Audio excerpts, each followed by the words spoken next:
નમસ્કાર, હું છું પ્રેરણા. આપ છો રાષ્ટ્રીય ન્યાયાલય ગુજરાતના મહત્વના સમાચારને વિસ્તારથી વાત કરીએ તો ઇઝરાયેલે ઈરાન પર મોટો હુમલો કર્યો છે, જેની પુષ્ટિ ખુદ ઇઝરાયેલી સંરક્ષણ પ્રધાને કરી છે. આઈડીએફએ નાગરિકોને ઘરની અંદર રહેવા વિનંતી કરી છે. ઇઝરાયેલી હુમલા પછી સાયરન વાગવા લાગ્યા. ઇઝરાયેલ પર પણ બદલો લેવાનો ભય છે અને તેથી ઇઝરાયેલે નાગરિકોને સ્થળાંતર કરવા વિનંતી કરી છે.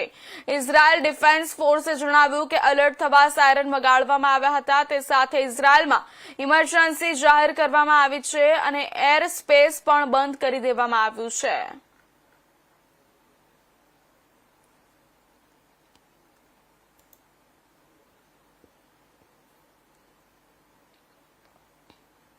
ચોટીલા નાયબ કલેક્ટર અને સબ ડિવિઝનલ મેજિસ્ટ્રેટ એચ.ટી. મકવાણાનો મોટો નિર્ણય. ચોટીલાની સત્યજીવન સાર્વજનિક હોસ્પિટલનું સોનોગ્રાફી રજીસ્ટ્રેશન કાયમી રદ. પીસીપીએનડીટી એક્ટ 1994 હેઠળ કાર્યવાહી. હોસ્પિટલનું સોનોગ્રાફી મશીન અગાઉથી સીલ કરવામાં આવ્યું હતું. તમામ તપાસ દરમિયાન અનેક ગેરરીતિઓ સામે આવી. હોસ્પિટલ સંચાલકો અને ગાયનેકોલોજીસ્ટ દ્વારા નિયમોનું પાલન ન કરાયું. 4 વ્યક્તિઓ સામે કોર્ટ કેસ કરવાની કાર્યવાહી. સંચાલક રાજેશભાઈ ગગાભાઈ ગોજિયા અને વૈશાલીબેન જાડેજા સામે કેસ.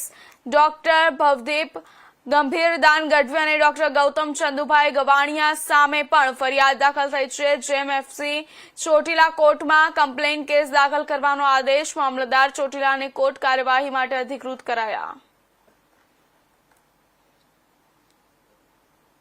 ગત તારીખ 15/9/2025 રોજ અમારી નાયબ કલેક્ટર પ્રાંત ચોટીલાની ટીમ સાથે અમોએ ચોટીલા શહેરની અંદર આવેલ સત્યજીવન સાર્વજનિક હોસ્પિટલ ખાતે કે જ્યાં સોનોગ્રાફી સેન્ટર આવેલું છે ત્યાં આકસ્મિક રીતે દરોડા પાડેલ હતા.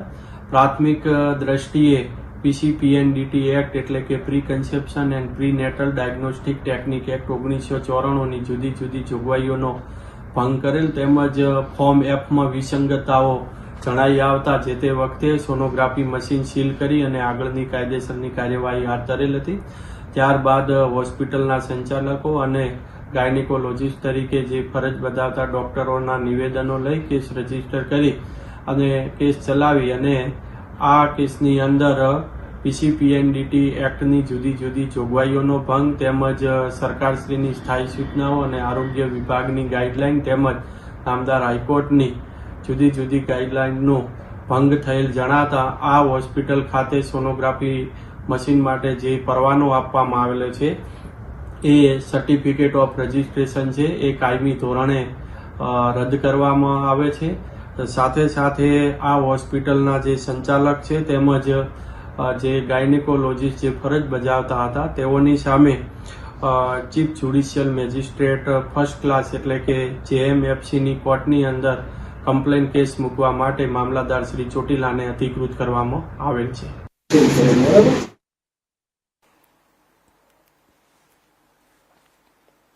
થાનગઢ પોલીસ સ્ટેશનના પીઆઈ ટીબી હિરાણી અને સ્ટાફ દ્વારા કાર્યવાહી.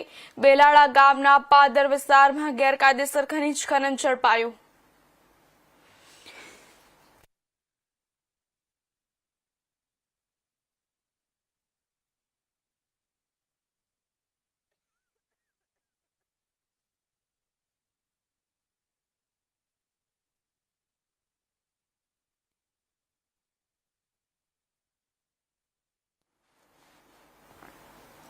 સાતકુવામાં કાર્બોસેલનું ગેરકાયદેસર ખનન અને વહન ચાલુ હાલતમાં મળ્યું. સ્થળ પરથી 5 લોખંડના પાઇપ જપ્ત. અંદાજે 75 ટન કોલસો કબજે. કુલ મુદ્દામાલની કિંમત અંદાજે ₹5 લાખ. વધુ કાર્યવાહી માટે મામલતદાર થાનગઢ વિભાગને મુદ્દામાલ સોંપાયો.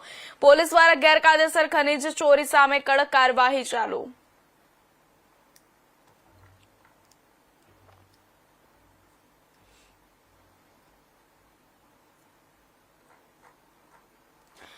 હોળી ધૂળેટીના પર્વ નિમિત્તે જંબુસર એસટી વિભાગ દ્વારા એક્સ્ટ્રા બસો દોડાવવામાં આવશે. તારીખ 28 ફેબ્રુઆરીથી તારીખ 2 માર્ચ સુધી એક્સ્ટ્રા બસોનું સંચાલન કરાશે. દાહોદ, ગોધરા, ઝાલોદ, ફતેપુરા, પંચમહાલ, ક્વાંટ તરફના રૂટો પર એક્સ્ટ્રા બસો દોડાવવામાં આવશે. એસટી દ્વારા ગ્રુપ બુકિંગ કરાવે છે તો તેમના ગામડા સુધી એસટી બસ લઈ જશે. હોળી ધૂળેટીના પર્વ નિમિત્તે કામ અર્થે આવેલ શ્રમિકો વતન પર જતા હોય છે ત્યારે શ્રમિકો પોતાના વતન જઈ તહેવારો ઉજવી શકે તે માટે એક્સ્ટ્રા બસો દોડાવવામાં આવશે. જંબુસર એસટી બસ સ્ટેશન ખાતે ઓનલાઈન એડવાન્સ બુકિંગ કરાવી શકાશે.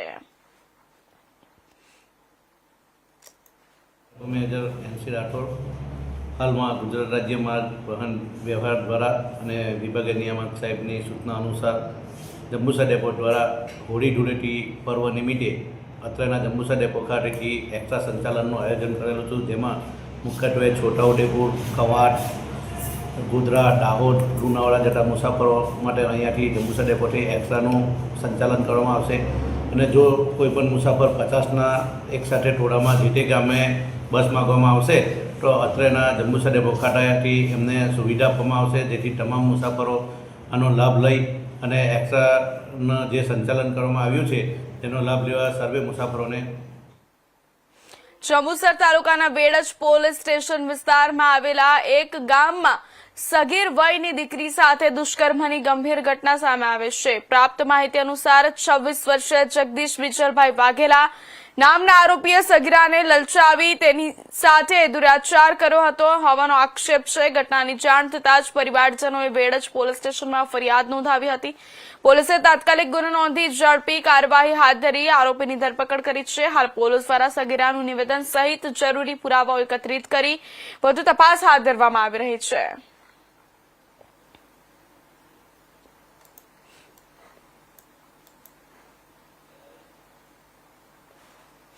વલસાડની ગૌરવ ગાથામાં સૌપ્રથમ સ્મરણ થાય તે નામ છે મોરારજીભાઈ દેસાઈનું. 29 ફેબ્રુઆરી 1896ના રોજ ભદેલી ગામે જન્મેલા આ મહાનુભવ દેશના વડાપ્રધાન બન્યા. શિક્ષક પિતા શ્રી રણછોડદાસજી નાગરજી દેસાઈ અને માતા વજિયાબેનના સંસ્કારો તમને બાળપણથી જ સુદ્રણ અને શિસ્તનો વારસો આપ્યો. ભદેલી પ્રાથમિક શાળાથી શરૂ કરેલું શિક્ષણ કુંડલા ભાવનગર મેટ્રિક સુધી, બાઈ આવાબાઈ હાઈસ્કૂલ વલસાડ અને ગ્રેજ્યુએશન મુંબઈની વિલ્સન કોલેજમાં થયું. નાની વયે પિતાનું છત્ર ગુમાવતા પરિવારની જવાબદારી એમણે તેમની તેજસ્વીતાને કારણે મળતી સ્કોલરશીપથી નિભાવી. ઘણું બધું લખાયું છે અને ઘણું બધું કહેવાયું છે. તેમાં એક જે ઓથેન્ટિક વાત છે તે અલ્પા નાયક મોદી તેમની પાસેથી સાંભળીએ છીએ, જે બાઈ આવાબાઈ હાઈસ્કૂલમાં શિક્ષિકા હતા અને હાલમાં બગવાડા હાઈસ્કૂલના આચાર્ય છે. वाजपेयी की कलमी मोरारजी भाई. मैंने मोरारजी भाई को सत्ता में देखा है, सत्याग्रह में देखा है, कामकाज की माया में देखा है, यमराज की छाया में देखा है, लोकसभा में प्रथम और अंतिम पंक्ति में देखा है, विरोधियों के वाकबाणों को धैर्य से झेलते हुए देखा है, विरोधियों को चुप कराने वाले तीखे उत्तर देते देखा है, स्वदेश में देखा है, विदेश में देखा है, विजय और पराजय में भी देखा है. मोरारजी भाई कहीं भी हो, कैसे भी हो, उनके बारे में यूं कहा जा सकता है कि नजर ऊंची, कमर सीधी, चमकदार रौब सा चेहरा, बुरा मानो भला मानो, वही तेजी वही नखरा. આપણા વાલા મોરારજી કાકા પહેલા વડાપ્રધાન એવા છે કે જે સૌથી મોટી ઉંમરે એટલે 81 વર્ષની ઉંમરે વડાપ્રધાન થયા અને એ પહેલા બિન કોંગ્રેસી વડાપ્રધાન હતા.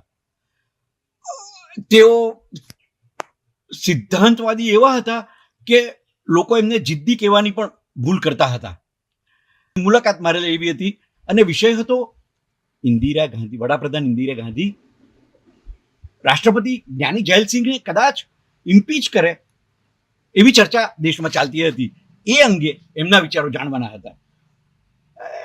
એમણે બહુ પ્રેમથી, સ્પષ્ટતાથી એમના વિચારો વ્યક્ત કર્યા કે જો ઇન્દિરાબેન આ પગલું લે તો એ અયોગ્ય જ કહેવાશે. આ વાત એમણે સ્પષ્ટતાપૂર્વક કીધી. પણ મોરારજી કાકાનું સામાજિક અને રાજકીય ક્ષેત્રે પ્રદાન એવું અનન્ય છે. ગાંધીજીના એ એવા સિપાહી હતા કે એમને માટે તેઓ કંઈ પણ કરવા તૈયાર હતા અને સરદારના પણ એવા જ મજબૂત સહાયક હતા. એવા મોરારજી કાકાને એમની વર્ષગાંઠના દિને આપણા અનેક વંદન. દેસાઈ સ્મારક સમિતિના સંયોજક જગુભાઈ પ્રેમાભાઈ ટંડેલ આપણી સાથે છે અને એમના સ્મરણો મોરારજીભાઈ દેસાઈ સાથે તે આપણે થોડા શેર કરીએ. જી ભગુભાઈ, જણાવશો. હું દુર્લભભાઈ જોડે અમારા માજી સરપંચ શ્રી દુર્લભભાઈ જોડે અમને ત્યાં જતા બર્થડે દિવસ પર દુર્લભભાઈ માજી સરપંચથી એમની જોડે અમે એમને ત્યાં બોમ્બે ઓશિયાના બિલ્ડિંગમાં જતા એની પૂરી જન્મતિથિ પર ને ત્યારેથી અમારો સંપર્ક થયેલો અને દર વર્ષે એમની 4 વર્ષે જ્યારે લીપ યર પર આવે ને જન્મજયંતિ તે વખતે અમારે જવાનું થતું. એમનો અને બદેલી ગામનો સંપર્ક એમાં એવો મૂળ બડેલીના દેસાઈ પાર્ટી ગામના એમનો જન્મ અહીંયા ગામમાં જ થયેલો. અહીંયા ઉછળ થયેલી એમનો પ્રાથમિક શિક્ષણ આ શાળામાં લીધેલું એમણે અને પછી તો એમના બાપુજી જોડે ભાવનગરમાં જે કંડલા બંદર ખરું ને ત્યાં અમે પ્રાથમિક શિક્ષણ પછી હવે આઉભાઈ હાઈસ્કૂલમાં એડમિટ થયેલા મેટ્રિક સુધી ને ત્યાર પછી એમના કુળદેવી હિંગરાજ માતાજીના દર્શને કાયમ આવતા.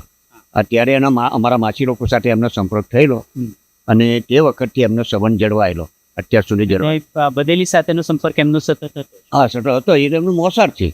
મોસાળ. અને એનું ગામ બદેલી મૂળ. આમ તો અહીંયા અરચાર પણ વડનવારમાં એમનું મૂળ મકાન. જી થેન્ક યુ. હું છું નીરજ દેસાઈ, ઇન્ડિયા ન્યૂઝ. સુરત શહેરમાં 14 માર્ચે યોજાનારા ભવ્ય સમૂહ લગ્ન સમારોહને લઈને વિવાદ ઉભો થયો છે. સુરતમાં યશવી ફાઉન્ડેશન ચેરિટેબલ ટ્રસ્ટ દ્વારા આયોજિત કાર્યક્રમમાં એક મુસ્લિમ યુવતી અને હિન્દુ યુવકના લગ્ન હિન્દુ વિધિથી કરાવવાની જાહેરાત કરવામાં આવી હતી. જાહેરાત બાદ દક્ષિણ ગુજરાત મુસ્લિમ સમાજ દ્વારા ભારે વિરોધ નોંધાવવામાં આવ્યો. સમાજના આગેવાનો દ્વારા સુરત કલેક્ટર અને પોલીસ કમિશનરને લેખિતમાં રજૂઆત કરીને આયોજન રોકવાની માંગ કરવામાં આવી.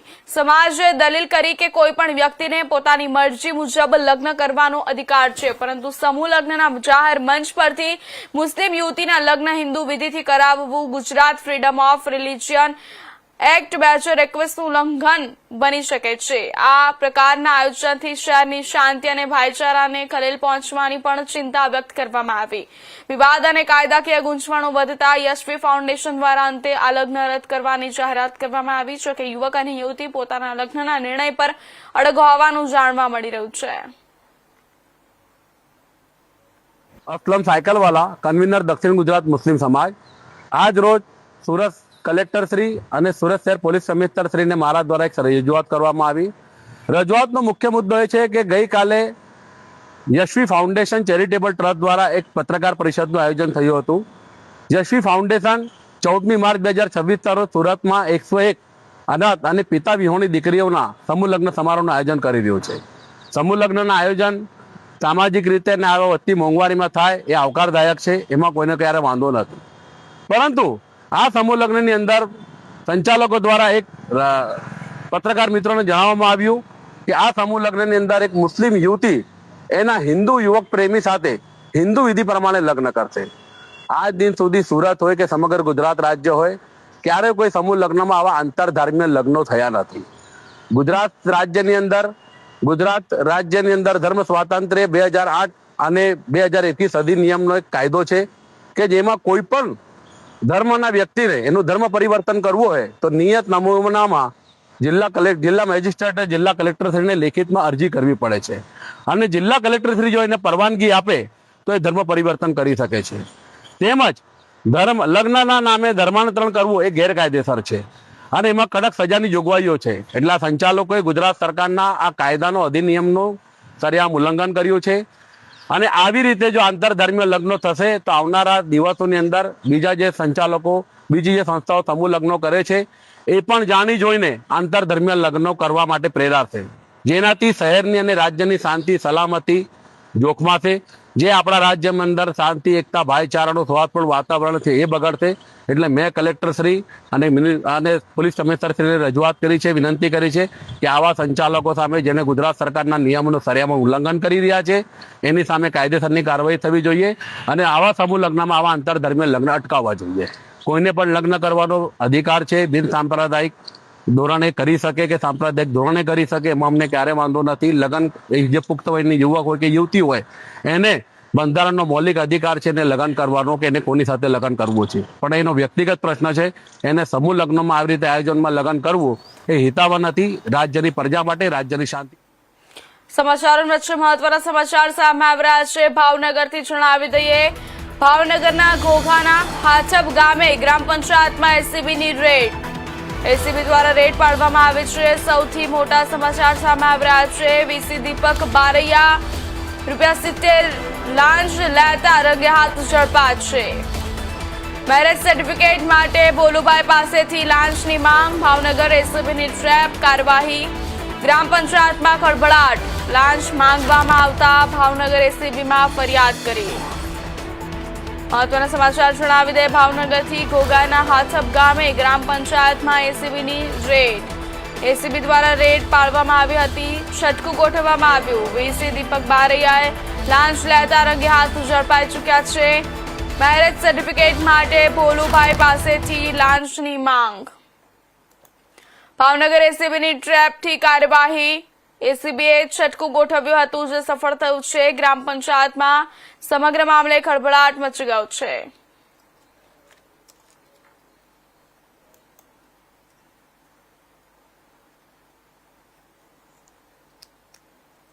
સીસીટીવી અને સિક્યુરિટી ગાર્ડથી સજ્જ 5 જેટલી બેંકમાં કેશરની નજર ચૂકવીને ₹90,000ની ચોરી કરનારા મધ્યપ્રદેશના ભોપાલના વતની 25 વર્ષીય મહેશ ગુર્જર તેમજ 26 વર્ષીય સૌરભ કુશવાહા નામના વ્યક્તિઓને રાજકોટ શહેરના એ ડિવિઝન પોલીસ દ્વારા ઝડપી લેવામાં આવ્યા છે. પોલીસ દ્વારા બંને આરોપીઓની ધરપકડ કરીને તેમની પાસેથી ચોરીમાં ગયેલા 90,000ની રોકડ કબજે કરવામાં આવી છે. પોલીસની પ્રાથમિક પૂછપરછમાં આરોપીઓ દ્વારા રાજકોટ શહેરના એ ડિવિઝન પોલીસ સ્ટેશન વિસ્તારમાં આવેલી ફેડરલ બેંક તેમજ ઉજ્જીવન સ્મોલ ફાઇનાન્સ બેંકમાં તેમજ યુનિવર્સિટી પોલીસ સ્ટેશન વિસ્તારમાં આવેલી ICICI બેંકમાં તેમજ ગાંધીગ્રામ પોલીસ સ્ટેશન તેમજ તાલુકા પોલીસ સ્ટેશન વિસ્તારમાં આવેલી 2 બેંકોમાં ચોરી કરી હોવાની કબૂલાત પણ આપવામાં આવી છે. ત્યારે ત્રણેય પોલીસ સ્ટેશન ખાતે કુલ 5 જેટલી ફરિયાદ ચોરી કરનારા આરોપીઓ વિરુદ્ધ નોંધવામાં આવી છે. ત્યારે પોલીસ અધિકારી દ્વારા જણાવ્યું હતું કે આરોપીઓ અલગ અલગ બેંકમાં જઈને પોતાની પાસે રહેલા ₹200ના દરની ચલણી નોટના બદલામાં 500ના દરની ચલણી નોટ મેળવતા હતા.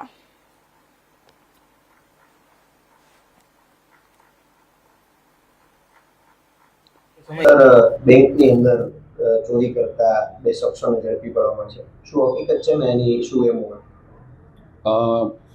રાજકોટ શહેરના એ ડિવિઝન પોલીસ સ્ટેશનમાં 2 ફરિયાદ દાખલ બેંક દ્વારા અધિકારીઓ દ્વારા કરવામાં આવેલી, જેમાં તેમની સાથે વિશ્વાસઘાત તેમજ ચોરી બાબતનો ગુનો દાખલ કરવામાં આવ્યો છે. એમાં હકીકત એવી છે કે આ કામના આરોપી છે મહેશ ઉર્ફે દેવીલાલ ગુર્જર તથા સૌરભ શ્રવણકુમાર કુશવાહા. આ 2 આરોપીઓ છે.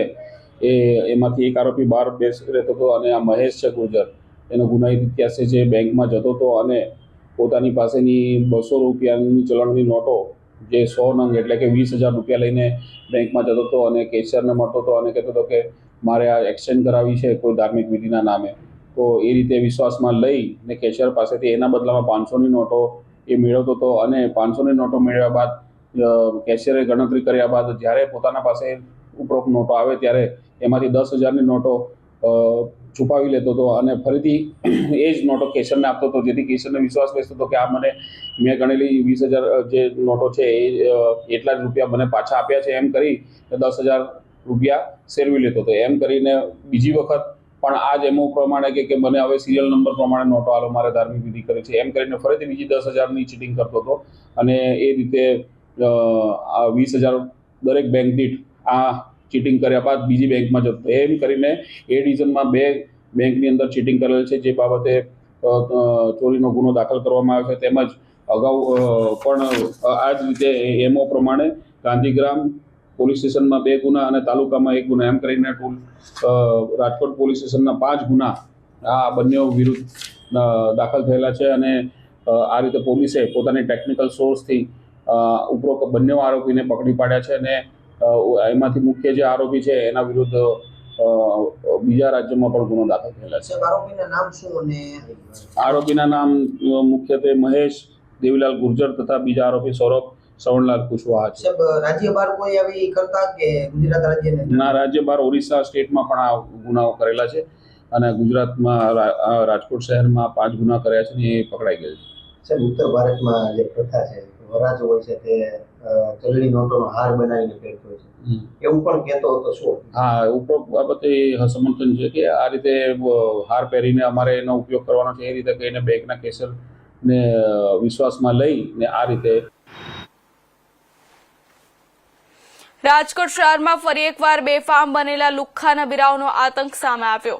રાજકોટ શહેરના સોખડા ચોકડીથી બેડી ચોકડી ઉપર 3 બાઇક પર સવાર યુવકો દ્વારા જીવના જોખમે સ્ટન્ટ કરવામાં આવ્યા.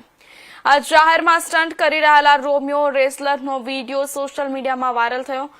વ્યસ્ત માર્ગો પર થતા આવા સ્ટન્ટને કારણે માત્ર સ્ટન્ટબાજો જ નહીં પણ રસ્તે ચાલતા સામાન્ય નાગરિકોનો જીવ પણ જોખમમાં મુકતા હોય છે. અવારનવાર બનતી આવી ઘટનાઓ બાદ હવે રાજકોટ પોલીસ આ સ્ટન્ટબાજો સામે કાયદેસરના કડક પગલાં લેશે કે કેમ તેવી રાજકોટ વાસીઓમાં ચર્ચા થઈ રહી છે.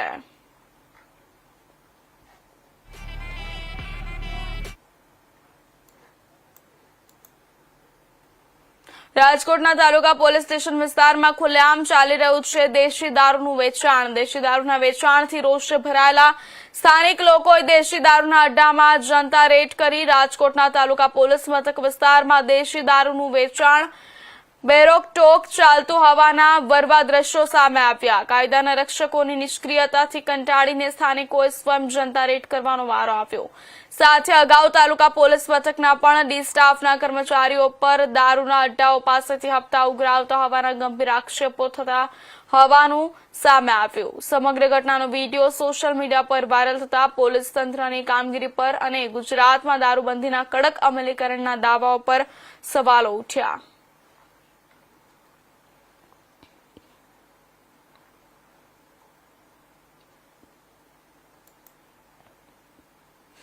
સમાચારો વચ્ચે મહત્વના સમાચાર સામે આવી રહ્યા છે. સુરેન્દ્રનગરના દ્રાંગધ્રામાં એલસીબીનો મોટો દરોડો.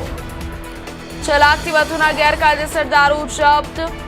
પુડા ફાટક પાસે પિકઅપમાંથી 925 બોટલો ઝડપાઈ.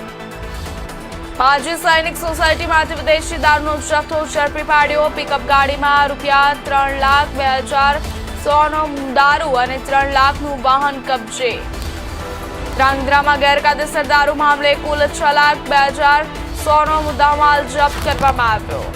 મહત્વના સમાચાર સામે આવી રહ્યા છે. સુરેન્દ્રનગરથી ધ્રાંગધ્રામાં એલસીબીનો મોટો દરોડો. 6 લાખથી વધુનો ગેરકાયદેસર દારૂ જપ્ત કરવામાં આવ્યો. ફુડા ફાટક પાસે પિકઅપમાંથી 925 બોટલો ઝડપાઈ. માજી સૈનિક સોસાયટીમાંથી વિદેશી દારૂનો જથ્થો ઝડપી પાડવામાં આવ્યો. પિકઅપ ગાડીમાં દારૂ અને 3 લાખનું વાહન કબજે કરવામાં આવ્યું. ધ્રાંગધ્રામાં ગેરકાયદેસર દારૂ મામલે કુલ ₹6,02,100નો મુદ્દામાલ જપ્ત કરવામાં આવ્યો.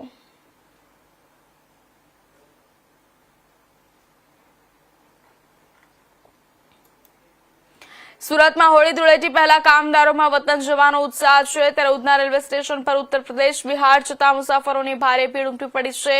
ડાય પ્રિન્ટિંગ અને પાવરલૂમ ઉદ્યોગના કામદારો પરિવાર સાથે તહેવાર મનાવવા રવાના થયા છે. રેલવે વિભાગની ખાસ વ્યવસ્થા સ્ટેશન પર પોલીસ બંદોબસ્ત ગોઠવવામાં આવ્યો છે. ટ્રેનોના સમયપત્રક અને પ્લેટફોર્મ ફેરફારો અંગે સતત જાહેરાતો કરવામાં આવી. ઉત્તર ભારત જતી ટ્રેનોમાં સીટના ભાવ વધારો, વેઇટિંગ લિસ્ટ લાંબુ. તહેવાર દરમિયાન શહેરના ઉદ્યોગોમાં કામદારોની અછતની શક્યતા.